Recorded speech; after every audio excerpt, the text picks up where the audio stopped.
Rafale Bharat क्या आया, दुश्मनों में डर पैदा होने लगा।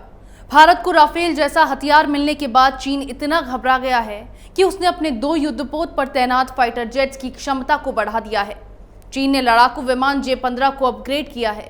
चीन को लगता है कि उसके इस कदम से भारत डर जाएगा और जीत उसकी होगी, लेकिन वो भूल गया है कि भारत की ताकत अब और ज्यादा बढ़ गई है।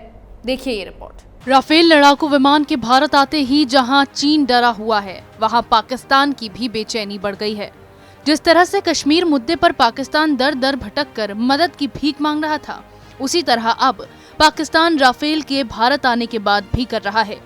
पाकिस्तान ने इस बात को कबूल किया है कि वे राफेल के भारत आने से कितना डरा हुआ है। पाकिस्तान ने वैश्विक स्तर पर भी भारत को हथियार जमा करने से रोके जाने की अपील की है।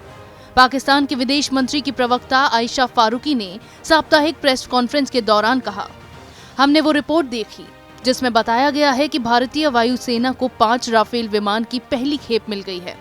यह बेहद परेशान करने वाला है कि भारत लगातार अपनी जरूरत से ज्यादा सैनिक क्षमता जमा कर रहा है। भारत अब दूसरा सबसे बड़ा हथियारों का आयातक देश बन गया है।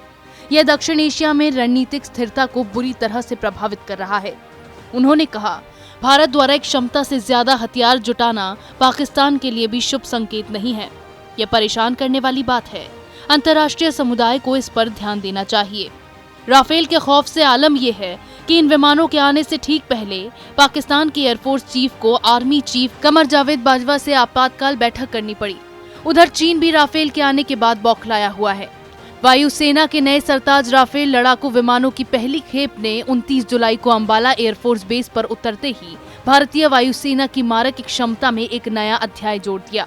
दुनिया के सर्वश्रेष्ठ बहुउद्देशीय लड़ाकू विमानों में गिने जाने वाले राफेल से मिली नई ताकत के जोश से सरोबार वायुसेना ने भी भारतीय आकाशिक क्षेत्र में प्रवेश से लेकर अंबाला में हुई लैंडिंग तक इनकी जोरदार अगवानी की। चीन और पाकिस्तान दोनों ही फड़फड़ाते घूम रहे हैं और भारत से बचने के नई तरकीबें निकाल रहे हैं। पाकिस्तान को अब इस बात का एहसास होने लगा है कि उसने चीन के साथ मिलकर भारत से पंगा लेकर कितनी बड़ी भूल की थी। इसका उदाहरण अब आप। चीन को लगता है कि 60 के दशक में जिस तरह से उसने भारत को हराया था, इस बार भी भारत को मात देना इतना ही आसान है। चीन ये भूल गया है कि समय के साथ साथ भारत का राजनीतिक नेतृत्व भी बदल गया है। भारत की ताकत अब और ज्यादा बढ़ गई है। इस बार जंग जीतना चीन के लिए इतना आसान नहीं होने वाला है। इसी तरह की खबरें मैं आपके लिए लाती रहूंगी। तब तक के लिए बने रहिए हमारे साथ। अगर आपको हमारा वीडियो पसंद आया हो तो इसे लाइक करें, हमारे चैनल को सब्सक्राइब करें और हाँ, बेल आइकन दबाना ना भूलें ताकि आप तक हमारे वीडियो की नोटिफिकेशन पहुंचती रहे। आप अपना सुझाव हमें कमेंट बॉक्स में दे सकते हैं। हमारे साथ जुड़ने के लिए शुक्रिया।